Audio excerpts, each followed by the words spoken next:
যদি কোনো জিনিসে পা লাগে তাহলে আমরা হাত মুখে এবং কপালে দিয়ে সালাম করি, এটা ইসলামী দৃষ্টিতে কেমন? এটা আমাদের দেশে বেশ প্রচলিত আছে। কারোর গায়ে পাও লাগছে তো আমরা তার গায়ে হাত দিয়ে স্পর্শ করে বুকে লাগাই, মুখে লাগাই। এরকম কোনো সম্মানিত কোনো বস্তু মনে হলো বইয়ের মধ্যে পা লাগছে, আমরা এই কাজ করি। এটা সঠিক কিনা? উত্তর হলো যে কোনো ব্যক্তি তার গায়ে পাও লাগাটা আমাদের সমাজে একটা দোষণীয় ব্যাপার, এটাকে মানুষ অসম্মানের মনে করে। এখন এ ভাই আছেন, মুরব্বী আছেন, উনি আছেন, এক মুসলমান অন্য মুসলমানকে সম্মান করবে না অসম্মান করবে? সম্মান করবে। এখন পাও দিয়ে টাচ করলে সেটা যদি অসম্মান হয়, আমাদের সমাজে সম্মান অসম্মানের ভাষাটা কিন্তু আবার ভ্যারি করে সমাজের উপরে। সব সমাজে সব আচরণ সম্মানের না, সব আচরণ অসম্মানের না। যেমন আমি একটু উদাহরণ দিলে বুঝে আসবে আপনাদের। আমি সৌদি আরবে ছিলাম, বিভিন্ন দেশে মানুষের সাথে মিশেছি সেই সুবাদে। তো ইন্ডিয়ান মানুষদের মধ্যে, ইন্ডিয়ান কিছু কেরালা, তামিল, ওই সমস্ত এলাকা মানুষদের মধ্যে একটা কালচার বেশি আছে। ইন্ডিয়ার অন্যান্য অঞ্চলেও আছে, কিন্তু ওরা বেশি করে। আপনি কোনো কিছু জিজ্ঞেস করেছেন বা সে হাঁ সুলক, সায় সুলক মাথা নাড়াবে, তো আমরা বাংলাদেশে মানুষ সাধারণত হাঁ বললে ভাই মাথা নাড়াই, তাই না? তারা হাঁ বলে মাথা নাড়া মানে দেখাবে কিভাবে? হাঁ এটা বুঝাবে কিভাবে? হাঁ ভাই, হাঁ হাঁ, এমনভাবে মাথা নাড়াবে আপনি যদি আগে কখনো না দেখেন বলবেন ব্যাপার কি, হ্যাঁ এটা কি না কি না, আসলে সে কিন্তু হাঁ বলছে।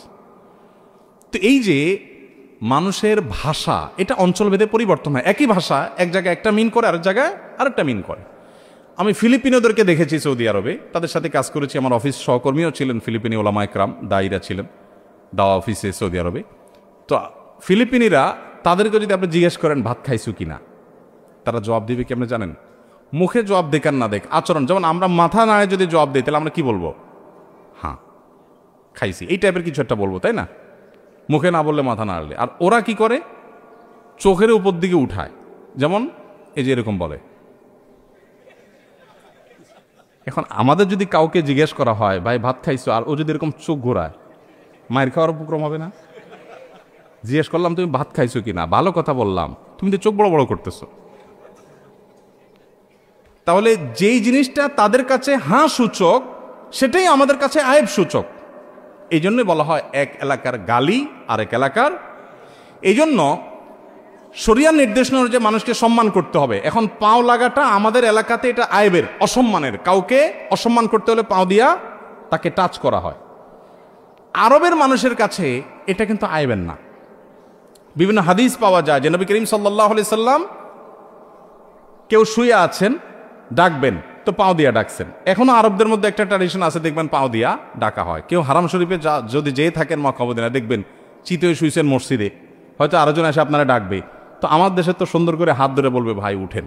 আর ওদের হলো নিয়ম হলো পাও দিয়ে আপনারা গুতা শুরু করবে। আপনি যেন কত বড় বেয়াদব, হারাম শরীফে মানুষকে লাথি মারতেছে, কিন্তু এটা তাদের কালচার। তো আমাদের সমাজে যেহেতু এটা দোষণীয় এবং অসম্মানের, সম্মান করতে হবে। সম্মান প্রকাশের ভাষা এক এক এলাকায় এক একভাবে হয়। সো পাও যদি লেগে, তাহলে পাও লাগার কারণে তিনি অসম্মানিত বোধ করতে পারেন। আমি তাকে হাত দিয়ে বোঝানোর চেষ্টা করি, আমি কিন্তু ইচ্ছাকৃত আপনাকে পাও দেই নাই, এটা ভুলে লেগে গেছে, জাস্ট এটা একটা ইঙ্গিতের ভাষা। অতএব এভাবে যদি তাকে হাত স্পর্শ করে বোঝানো হয় যে আপনি আমার বুকের আছেন, আমি আপনাকে ইচ্ছাকৃত লাথি মারি নাই বা পাও লাগাই নাই, তো এটা নাজায়েজ কিছু না। এটা নিয়ে অনেকে অনেক বড় করে ফেলেন, আরে না এটা তো শরীয়তে নাই, এভাবে বুকে হাত দিবেন কেন, মাথায় হাত দিবেন কেন। এটা মূলত একটা আচরণগত ইঙ্গিতের ভাষা। অতএব এভাবে যদি কেউ জানান দেন অসুবিধা নাই, কিন্তু এটাকে শরীয়ত মনে করবেন না, কোরআন হাদিস মনে করবেন। এটা জাস্ট আচরণের ভাষা। ওই যে চোখ উল্টায় জবাব দেয়, মাথা নাড়ায় জবাব দেয়, ওই টাইপের একটা কাজ। বিধায় এটা করতে হবে এরকম কোনো জরুরি না। আপনি যে কোনোভাবে যদি তাকে বুঝান যে ভাই সরি, মুখেও যদি বলেন ভাই সরি লেগে গেছে, আমি ইচ্ছাকৃত পাও দেই নাই, বাস দ্যাটস এনাফ, যথেষ্ট। বোঝাতে পারছি?